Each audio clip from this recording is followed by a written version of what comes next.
Hello students, आइए JEE main का एक और क्वेश्चन देखते हैं। 22 जनवरी को पूछा गया है ये क्वेश्चन। क्वेश्चन जो है रिलेशन एंड फंक्शन का है। आइए पहले क्वेश्चन को समझते हैं। क्वेश्चन कहता है the number of non empty equivalent relation on the set. दिया हुआ है सेट जिसमें एलिमेंट है 1 2 3। एक सेट है इसमें एलिमेंट दिए हुए हैं 1 2 3। अब हमें इक्विवेलेंस रिलेशन कितनी बनेंगे ये हमें पता करना है।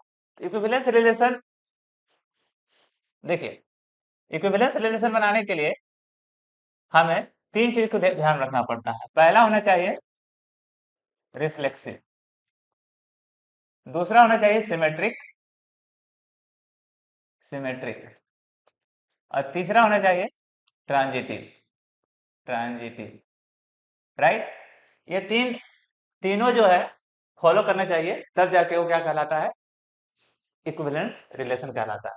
ठीक है, तो इसके लिए अगर पहला हम बात करें, ठीक है, S1 या हम कहें R1,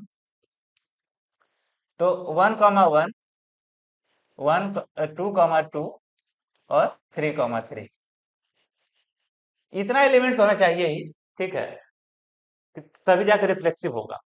ठीक है, तो ये पहला जो है इक्विवेलेंस रिलेशन होगा, क्योंकि यहाँ पे देखिए रिफ्लेक्सिव होने के लिए क्या होता है कि ये दो एलिमेंट जो है रिपीटेड मोड में होते हैं। 1 है तो 1 1 होना चाहिए, 2 है तो 2 2 होना चाहिए, 3 है तो 3 3 होना चाहिए, अगर 4 भी होता तो 4 4 भी होना चाहिए था।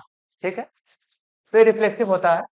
सिमेट्रिक में क्या होता है कि अगर 1 1 है तो उसका उल्टा, जैसे एग्जाम्पल के लिए अगर 1 2 है तो 2 1 होना चाहिए। इसको कहते हैं क्या कहते हैं, सिमेट्रिक कहते हैं। और ट्रांजिटिव में क्या होता है कि अगर 1 2 है और 2 1 है, ये दोनों एलिमेंट है, तो इनको कैंसिल करके जो बचेगा 1 1, तो ये भी इसमें रिलेशन में होना चाहिए। अगर ऐसा होता है तो उसे हम लोग कहते हैं ट्रांजिटिव कहते हैं। राइट, तो ये पहला रिलेशन बनेगा। दूसरा रिलेशन होगा जिसमें क्या होगा 1,1 2,2 3,3। अब इसे मान लीजिए एक एलिमेंट हम लोग डालते हैं 2,1।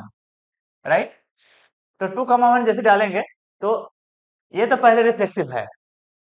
अब 2,1 डालेंगे तो यहाँ पे 1,2 भी होना जरूरी है ताकि ये सिमेट्रिक हो सके, है ना, सिमेट्रिक हो सके। अब यहाँ पे जैसे ये करते हैं तो ये फंक्शन ट्रांजिटिव भी हो जाता है, सॉरी ये रिलेशन ट्रांजिटिव भी हो जाता है। ठीक है, तो ये ट्रांजिटिव है। उसी प्रकार से अगर हम R3 की बात करें तो एक और रिलेशन बनेगा जिसमें यहाँ पे हम 3,1 रख ले और यहाँ 1,3 रख ले, ऐसे करके। और एक R4 भी बनेगा जिसमें इसमें 2,3 रख ले और यहाँ पे 3,2 रख ले। यही केसेस बनेंगे, इसके अलावा और केस नहीं बनेगा दो वाला। ठीक है, और लास्ट में जो पांचवा बनेगा वो बनेगा वो 1,1 2,2 3,3, उसके बाद 1,2 और 2,1। ठीक है, 3,1 और 1,3, अगला 2,3 और 3,2। ये जो कंप्लीट रिलेशन जो होता है, जो कार्टेशियन प्रोडक्ट होता है, अगर ए क्रॉस ए लेंगे तो यही कार्टेशियन प्रोडक्ट आएगा, वो भी क्या होता है, इक्विवेलेंस रिलेशन होता है। राइट, इस केस में हमारे पास कुल मिला के 1 2 3 4 5 5 रिलेशन बनेंगे जो इक्विवेलेंस रिलेशन होंगे। राइट, यानी कि इन तीनों के प्रॉपर्टी को फॉलो करेंगे, यानी कि हमारा आंसर क्या हो जाएगा, 5 आंसर हो जाएगा, ऑप्शन नंबर सी। राइट, तो उम्मीद करते हैं ये क्वेश्चन आपको समझ में आया होगा। Thank you.